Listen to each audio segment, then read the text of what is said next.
Gotta kick off the show here. We're agreeing.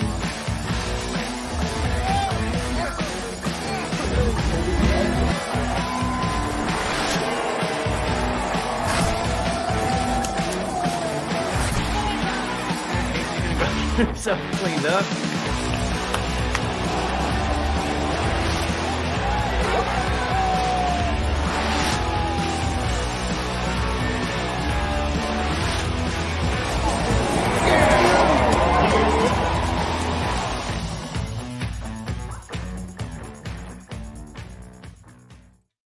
Welcome to the Mafia Cast. How's everybody doing today? Welcome. Good evening, Bills Mafia. The draft is finally done.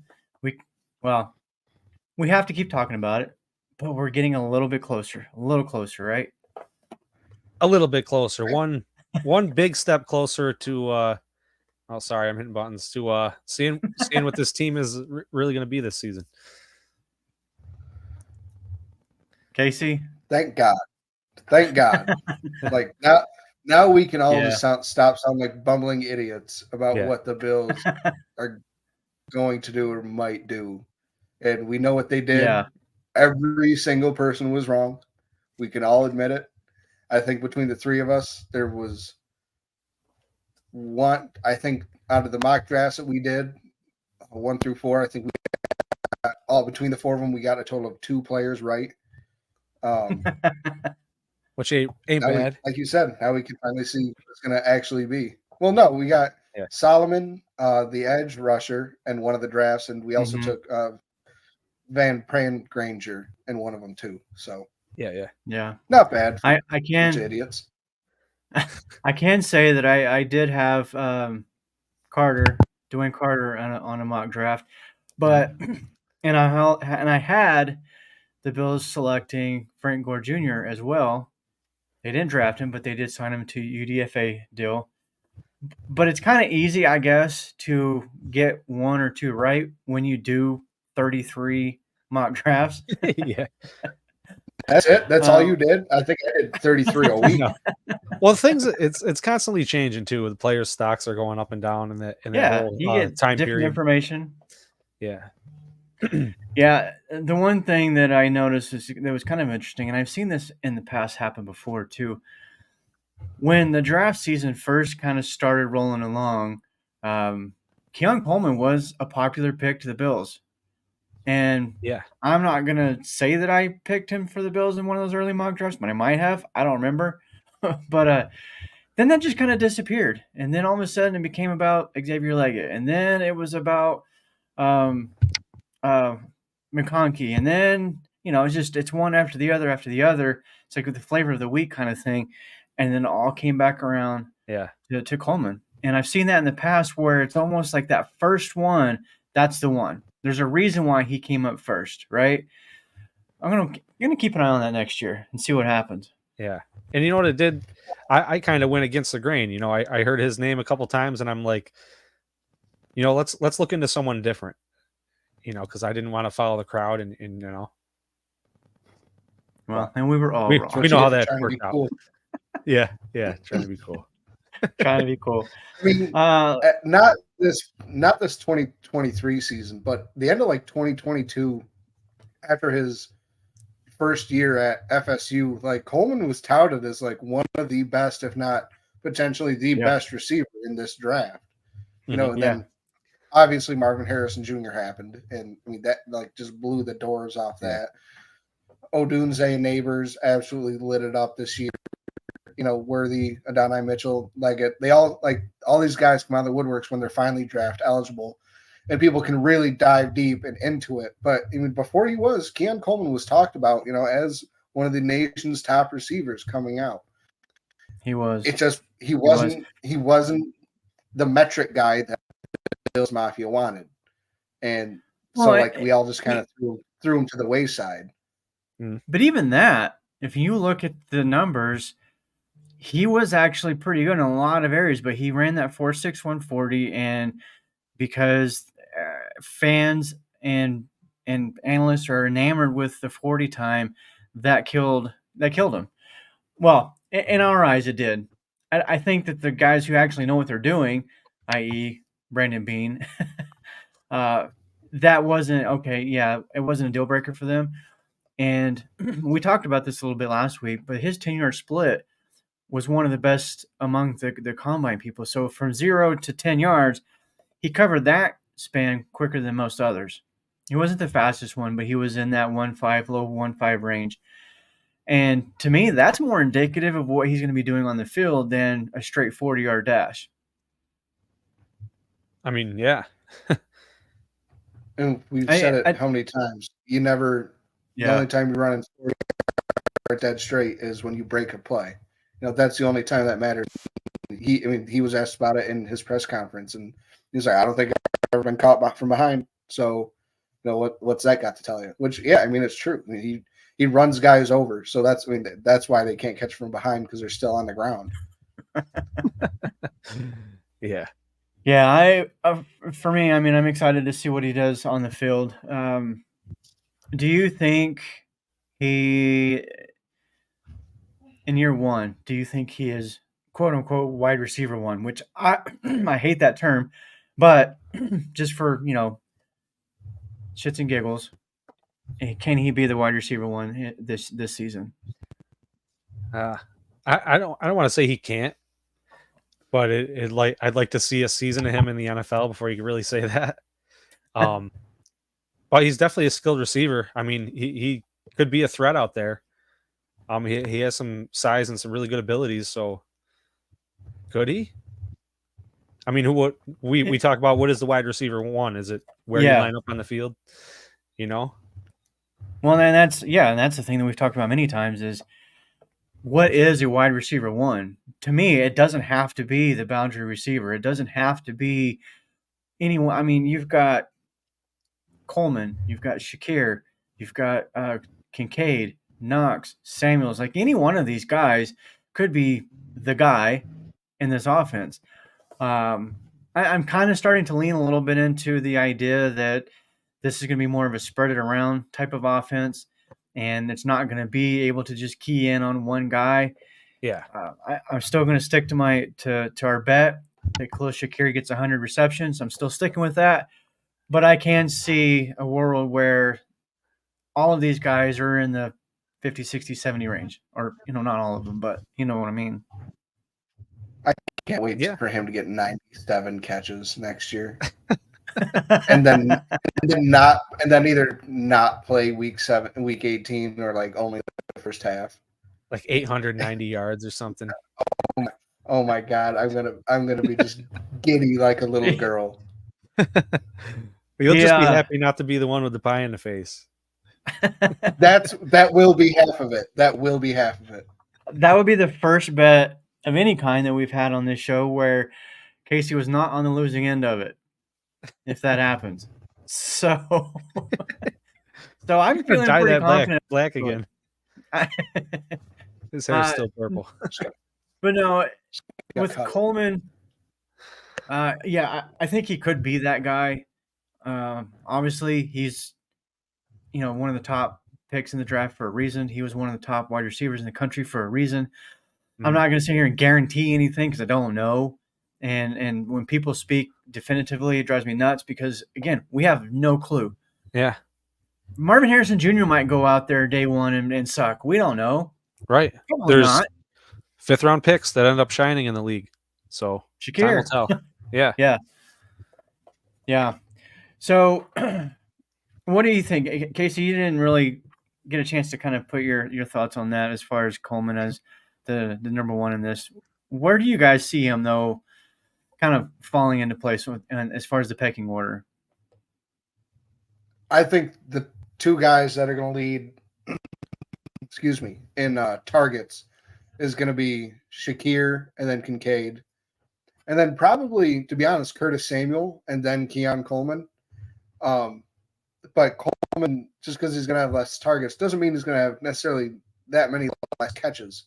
Because, his catch rate is insane. But, again, we saw with all the receivers, not all the receivers, but with Curtis Samuel, Keon Coleman, and Khalil Shakir combined, they have, like, the best drop rate if you combine all their numbers from last year, like, in the entire league.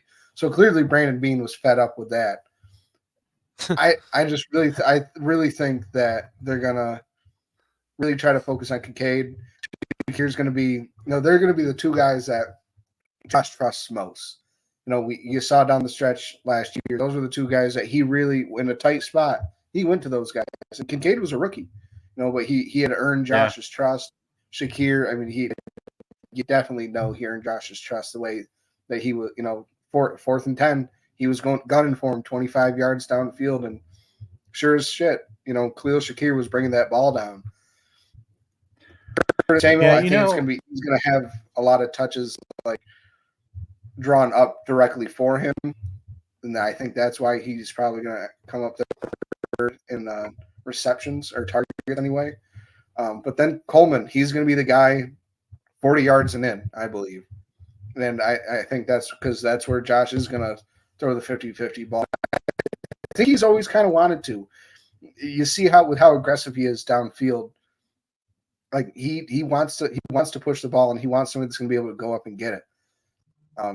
Diggs at the end of his last play in Buffalo, how many balls did we see Gabe drop? The game against the Jets, when I know he was interfered with against Sauce Gardner, but that was another one.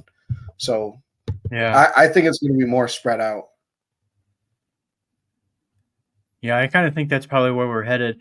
And I had a thought, and then it kind of escaped me, but I did want to kind of go back to one of the comments here from John Robert about Andre Reed.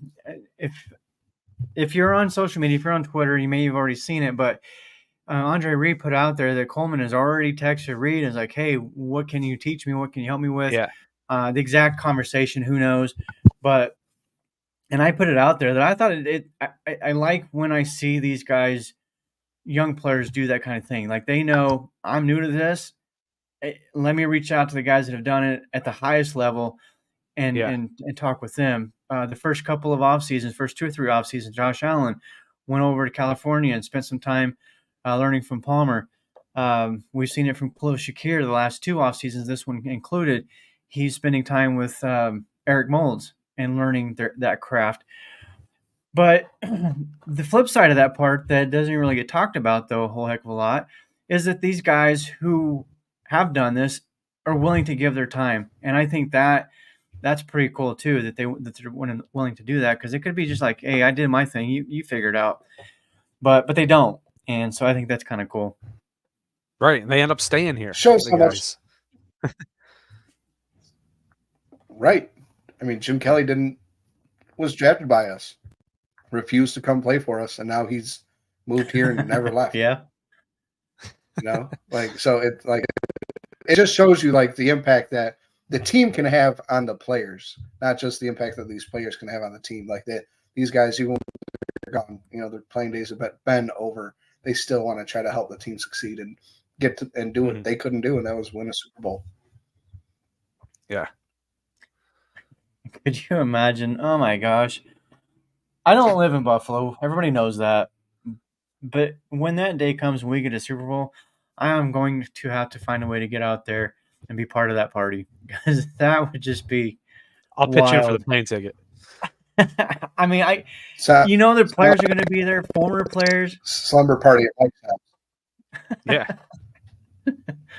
It'll be a blast. Let's move on to the Bills' number 2 pick, Cole Bishop, safety.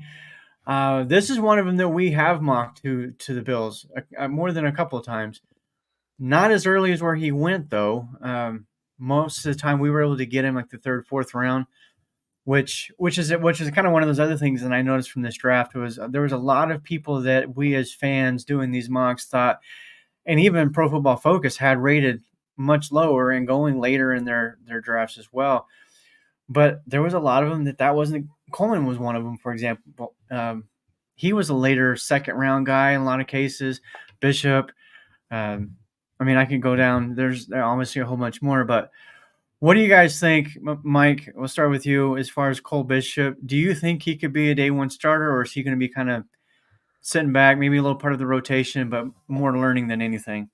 Yeah. Well, I'd say he out of all the guys drafted, I gotta say it first, he looks the youngest. And is he the youngest one? Who? Cole Bishop. I mean, he really I'm looks not. like a kid when I see the He pictures he of him does. at the facility. But Coleman's only 20. I think they're Right. both 20. Okay.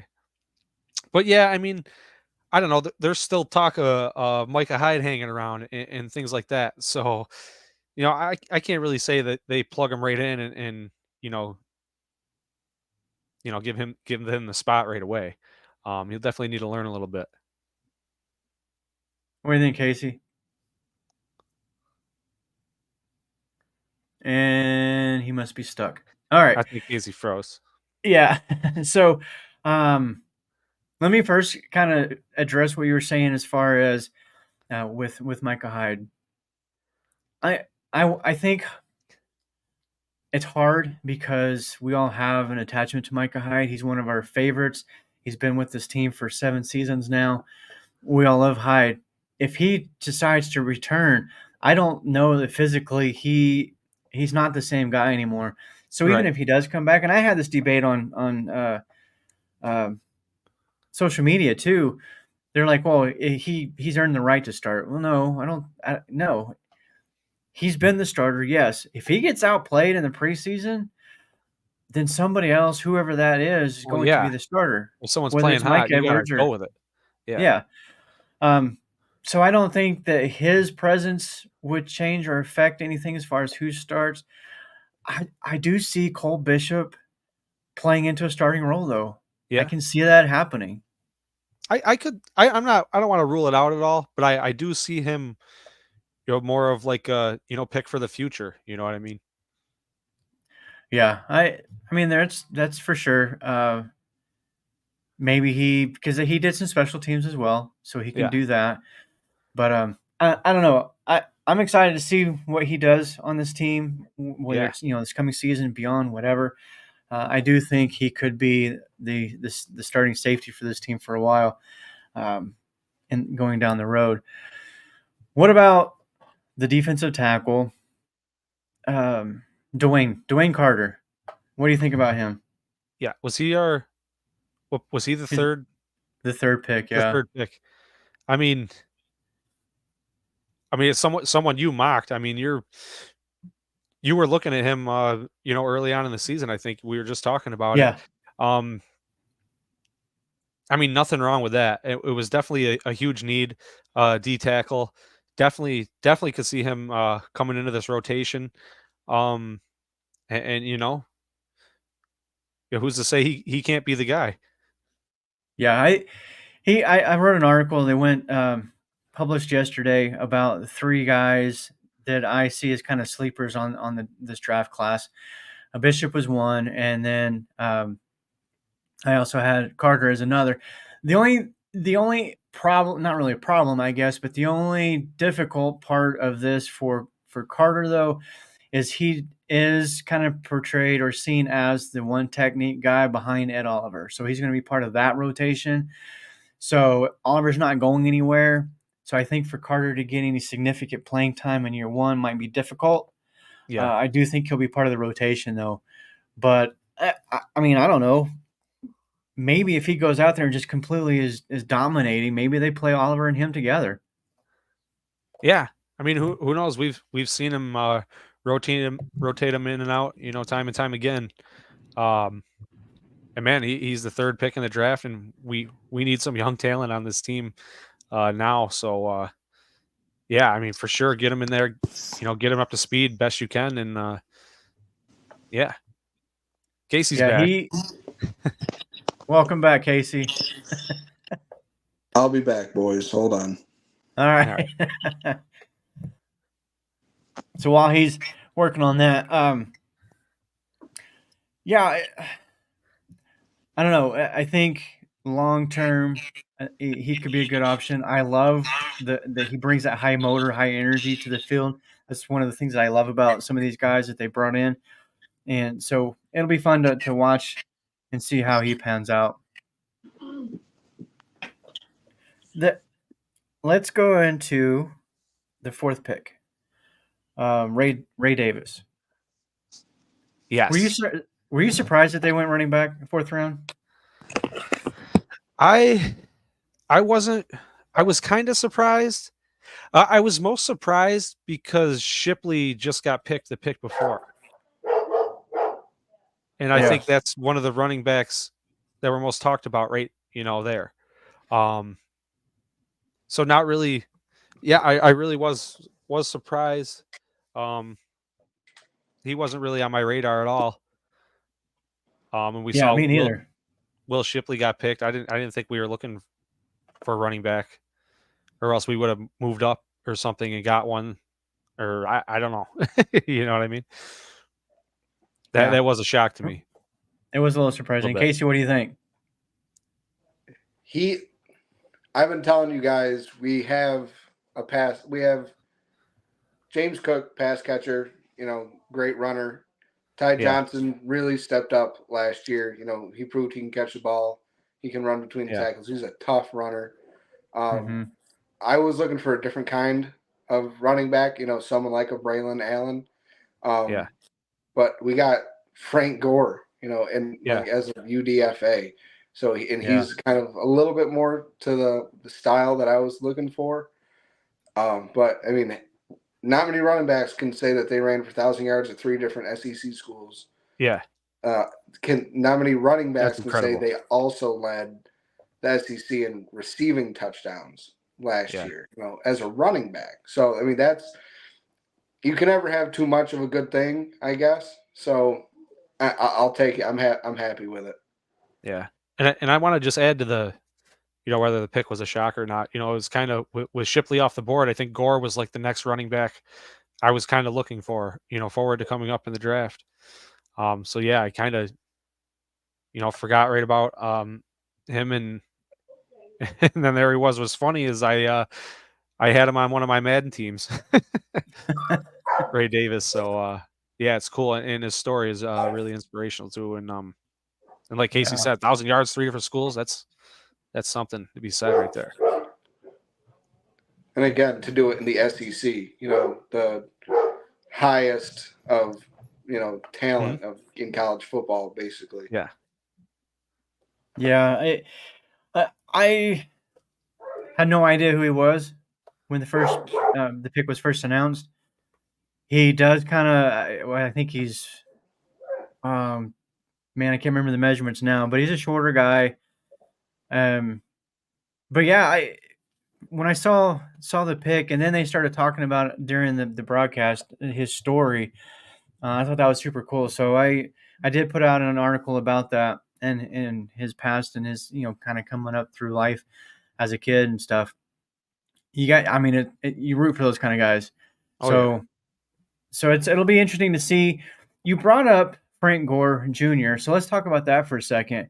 So right now we've got James Cook, Ty Johnson, Ray Davis, Darrington Evans is still on this roster, and now Frank Gore. Do you see how hard is it going to be for Gore to make this team as a UDFA, to make the roster?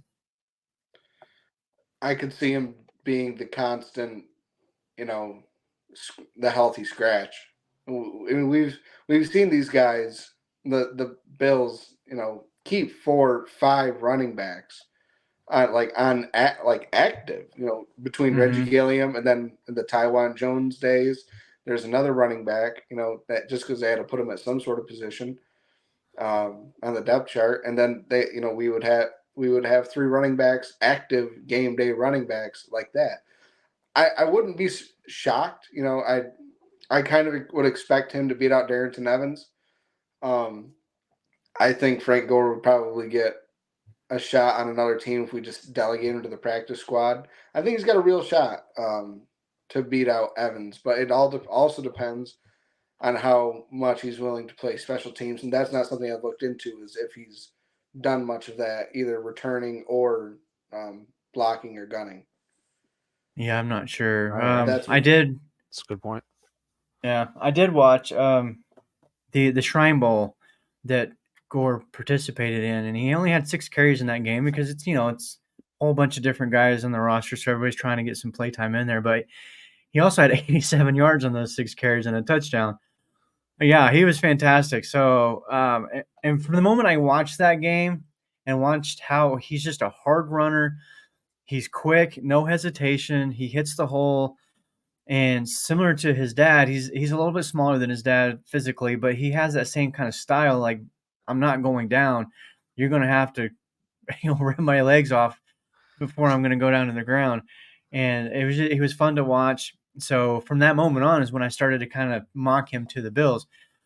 And so I'm glad he's there. I agree. I think he can beat out Evans. And I did look back at last year. We went into week 1 with 5 backs on the roster.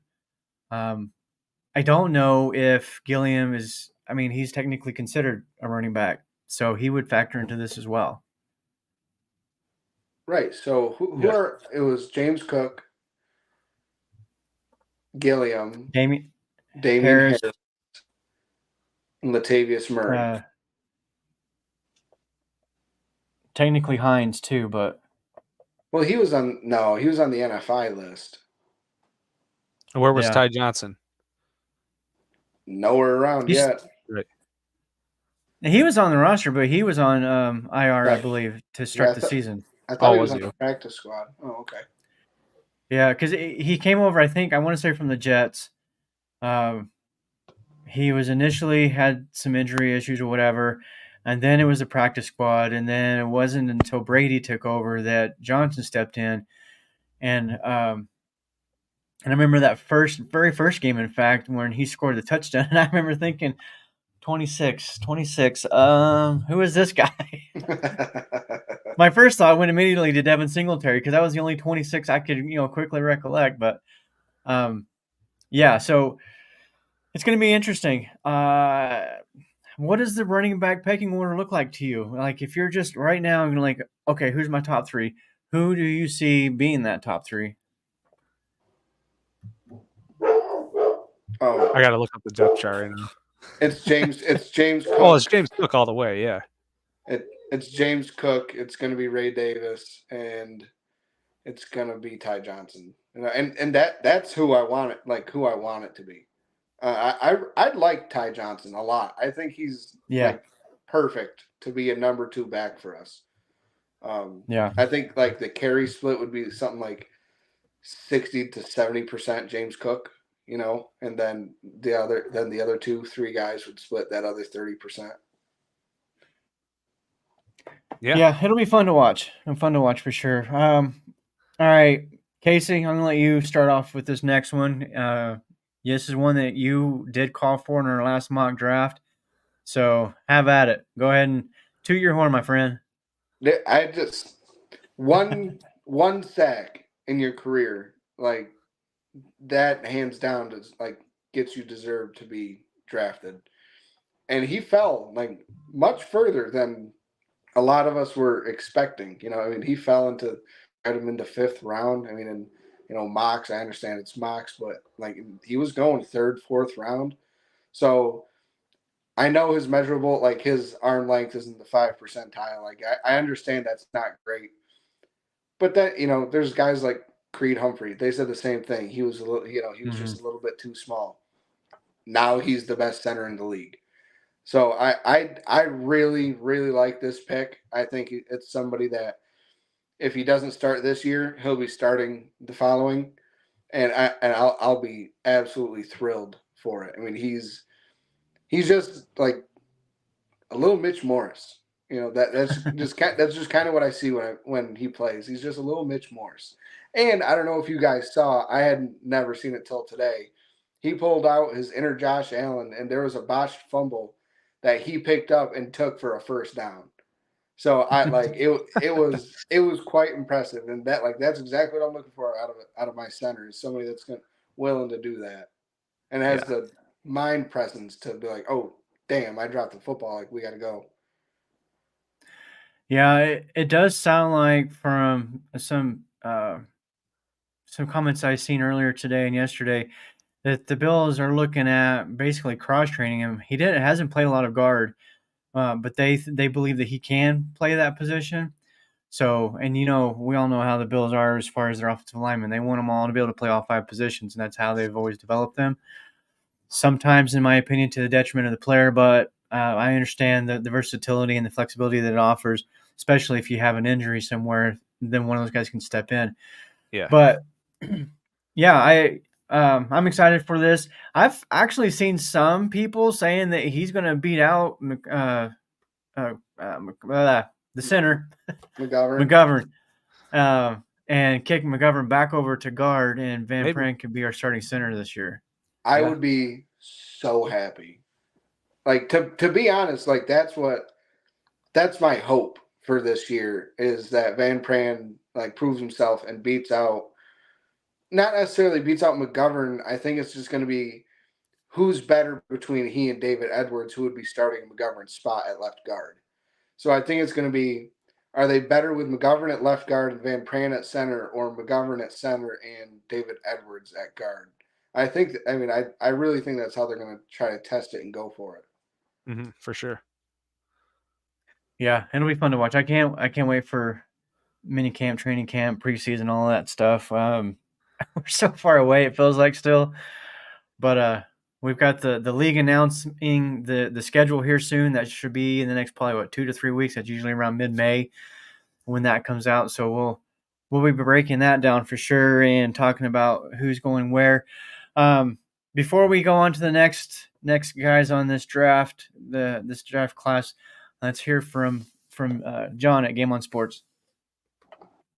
Hey, it's John from Game On Sports Memorabilia. Check out our huge selection of unopened wax boxes of Pokemon cards. You have to see our selection of over 2 million sports cards in stock, plus hard-to-find card supplies. And if you have anything to sell, bring it in. We can help you determine the true value before you sell it. We pay fair market value every day. It's Game On Sports Memorabilia, 2670 Dewey Avenue in Greece. Check out our podcast for news and information on the card and collectible universe. Also, check out our Facebook page. For more, call 481-2153. That's 481-2153. All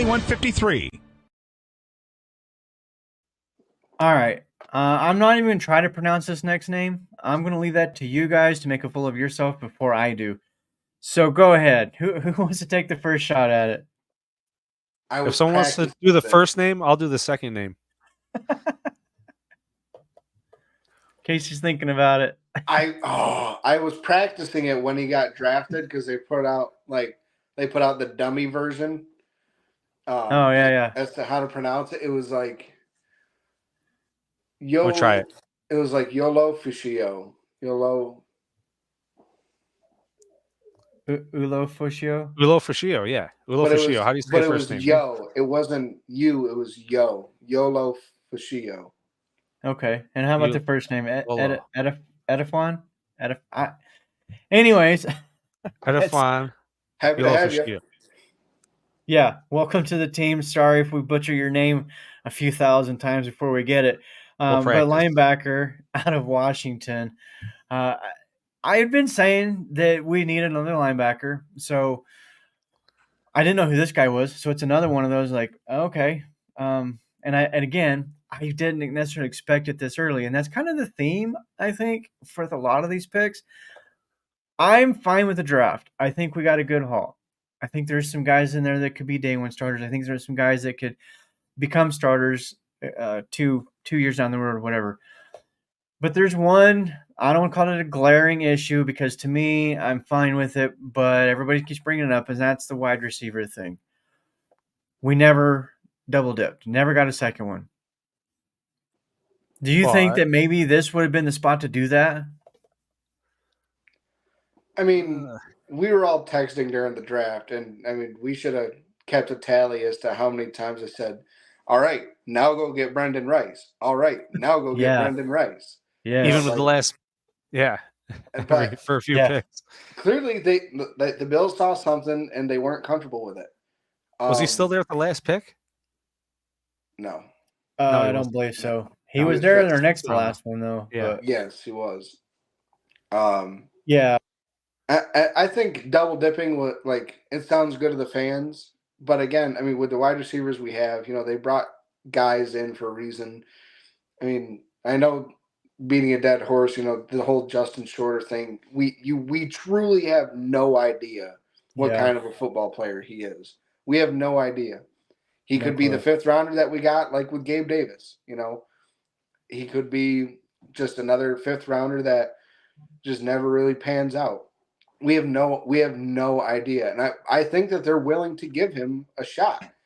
He plays special teams, which I think is what's going to grant him a spot on this team as long as he can show a little something on offense, and specifically in the red zone, being a big body receiver. That if he's able to go up and fight off these corners for balls, yeah, there might be some times when they throw him out there in the red zone just to give Josh another opportunity. Yeah. Excuse me, really quick. We're going to have just a little over 100 live viewers. If you are listening, watching on YouTube, Facebook, hit the share, hit the subscribe button. We really appreciate it. Here's the thing, and I tweeted this out a couple of days ago because there were so many people like, oh, well, our wide receiver group, they're terrible. They're this or that, worse than the league, blah, blah, blah, blah. I covered the Texans this time last year as a writer. So I was very familiar with their roster, very, very familiar with their receivers and what people were saying. And people were saying then, oh, they've got the worst wide receiver group in football. In fact, Pro Football Focus ranked them dead last in their receiving core. And I wrote about it then. Don't sleep on that crew. And look what they did. That was one of the best wide receiver groups in the game. And a big, big reason why C.J. Stroud went on to win Rookie of the Year. I'm saying the same thing. Don't sleep on this group. Yeah, maybe they're not some big crazy names that you wanted, but there's a lot of talent in this group. Yeah. And similar to what we saw last year, everybody wanted linebackers. Oh, our linebacker group sucks outside of Matt Milano. Brandon Beane and McDermott knew what they had in Bernard. So that's kind of my point is we don't know. And like you were just saying, Casey, we don't know these guys like they do. So before we all just want to take a crap on the receiving core, give them a minute. Let's see what they do on the field first. Yeah.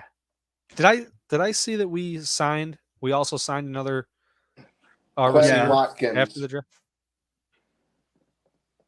Watkins? Yeah. Cephas. Quez Cephas. Sorry. No. Okay. Yeah, I don't know where he really factors into it other than maybe a camp body. I know he was suspended last year because of the gambling. Yeah. And I did see a pretty clever article title popped up in my feed today. It wasn't from Fanside or anything. I don't remember where it came from, but it said Buffalo Bills take gamble on former player wide receiver. Great. Nice. That's a good one. Touche to that writer. Yeah, that's good. Next one, really quick. We're getting kind of up there, but that's fine. Javon Solomon, edge out of Troy. What was it, 16 sacks last year? Yep. Casey, talk about this guy. Led the league and led the nation in sacks. I mean, what have we pounded the table for? This entire the whole draft process. If you want sacks in the NFL, find the guys that got sacks in college. Yeah, I understand he played at Troy. It wasn't at Alabama. It wasn't at Ohio State. It wasn't at Michigan. But you can only go against what is across from you, and that's where I don't necessarily downgrade players the way some other people do, to where because of quote unquote level of competition. No matter what, it's still there's still Division I college athletes that are all vying to make it to the NFL, the same as every other college FBS team. So there's still athletes, top grade A athletes, and you can only do what you can do only so much against the talent across from you, and he exploded on it. He took full advantage. He destroyed it. He proved that he probably should have been at Alabama or Ohio State or whatever big five school. So I mean, this could be a diamond in the rough. Could be. I love the pick. Mike, what do you think? Yeah, I mean, Casey said it. We got John Robert here saying he's around the same size as Von Miller, and I mean, we all know what we were expecting from Von Miller. I mean, Casey, he knows the stats. He's seen the sacks, like you said, they're there. He likes to get after the quarterback. It seems like so. Yeah, more power to him. He's another one of those high motor guys. Yeah, and it's definitely one of the things right now. So, yeah, one of the things that I liked about him. I was kind of hoping for that earlier, but this. Sorry. When I was reading through some of his scouting reports, So this kind of goes back to an interview I watched during the Super Bowl week with Bruce Smith. They asked him basically, what does it take for an NFL or a player in the NFL to become a sack guy? What does he need? And he straight up bend. The elite guys have that bend. And that's one of the things that I read about Javon Solomon is he has that. He has that ability to bend around the edge. And I think, I agree. I think he could be a huge find there and late still for the Bills. I mean, and We'll he kind of did just say that his number one idol growing up is Von Miller, and he was drafted. He was like, this is like, I feel like a little kid. I got drafted to the NFL, and I get to go play with my idol, and learn from him. That's all he kept saying was, I can't wait to learn and talk to him. I can't wait to learn and talk to him. So I really think this is going to be good. Yeah, I do too. I agree. I'm going to just kind of lump the last three of them here together because honestly, I don't know a hell heck of a lot about them. Grable, he was the offensive tackle, and then Daquan Hardy, the corner out of Penn State. I like the tape on Hardy.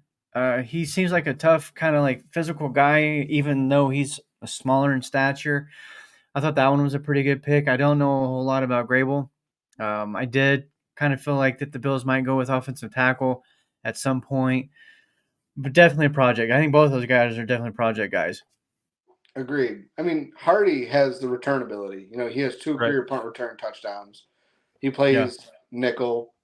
To me, it's basically like a younger Cam Lewis. So that way next year, all right, we have this guy unlocked for 4 years. Next year, we don't have to re-sign Cam Lewis. We got that can play the nickel, might be able to bump up to safety in an emergency situation, and we have the return ability in our back pocket with him. It's a good call. I didn't think about the Cam Lewis deal. That's good. The last one, this one is super intriguing to me, and this is the one I did put him on my sleepers of this draft class. Never played a down of football in his life. Travis Clayton, one of those guys from the International Pathways program. Yeah. Which, let me just kind of put it out there so people who are listening understand. He does not count against the 53, and he can go on the practice squad as an extra player. So I think the roster practice squad is 16. With him, they can go to 17, and I don't believe he can be stolen either. So the one thing I could not find, I haven't looked since draft night, but how old is he? Have you guys seen that? Is anybody who's listening right now comment? I don't know his age, and I've been trying to find that, but I don't recall, but I know he's 6'7", 310. Yeah, and he ran a 4.79. crazy. So the reason, clearly the athleticism is there, and that's why the Bills wanted him. But notice that they were like the first ones, not the only ones, that took somebody from that program in the draft. And it's because teams have the option to do that. They're encouraged to have one of the international guys on their team for the reasons Ryan just explained, how they don't basically count anywhere unless they're actually playing, unless somehow they actually work themselves onto the active 53. But the Bills drafted him because apparently they thought he was the best international player. So instead of letting them all become UDFAs and pick where they wanted to go, Brandon Beane went out and got the specimen and brought him in, and it's like, no, we're gonna lock him up. So now that he's on our team for the next 4 years. And I think he's 22 or 23. Aaron Cromer can just work with him and mold him and see what he can be. I would love for him to be packaged to be like what Tommy Doyle was doing and be that 7th offensive lineman at the goal line and have him run and catch a touchdown. Oh, that would, my goodness, 6'7". God. This guy ran a 4.79 40, 300 plus pounds, a 7-foot wingspan. He was drafted. I want to say he was drafted as a tackle. Yep. And in fact, the official Buffalo Bills website has him listed as a tackle. But they did say that they can move him inside as well, and might try him out there also. Yeah. Hey man, get him on behind that Buffalo snowplow and just keep pushing. Right. Here, this is what I vote for. This is what I vote for. Line him up and in line, tight end, and then have a motion, and then get behind Allen and do the tush push. Yeah. Oh yeah, screw that. You have him be the guy that's taking the tush push. Let him go. No, he just Yeah. helps. He just grabs Josh Allen when he jumps and just right over everybody. He just But throw him over. We saw Gabe do that last year. One of those Yeah. times, Josh went to jump and Gabe's like, "Get your ass up there, let's go." Yeah, even better, even better. So Yeah. hey, Yeah, good times. Hey, so we have some guests lined up. We had one lined up for next week, I believe on the 6th. Unfortunately, they are not going to be able to make it, but we do have a couple with Matt Perino will be with us on the 16th. So that'll be fun to do. And then Greg Thompson will be with us. I think that one's on the 6th.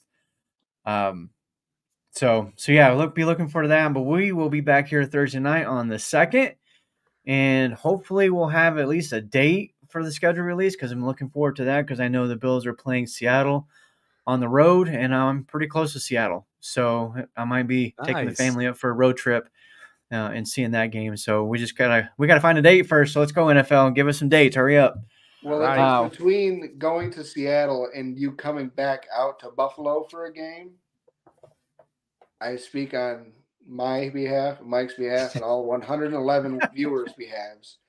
I will knock you silly if you choose Seattle.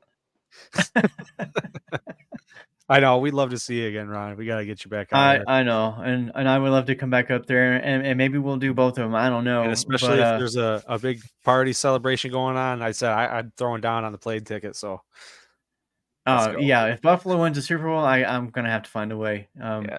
I know bringing the whole family up there for that would just be epic. That would be legendary. And so we'll see what happens. I can't wait for the season, but man, we still got a little ways to go. Next week, I do want to talk. So this week, I'm sorry, Thursday night. Let's talk a little bit about the roster construction, what it looks like. Maybe some more ads because I know there's still some free agents out there.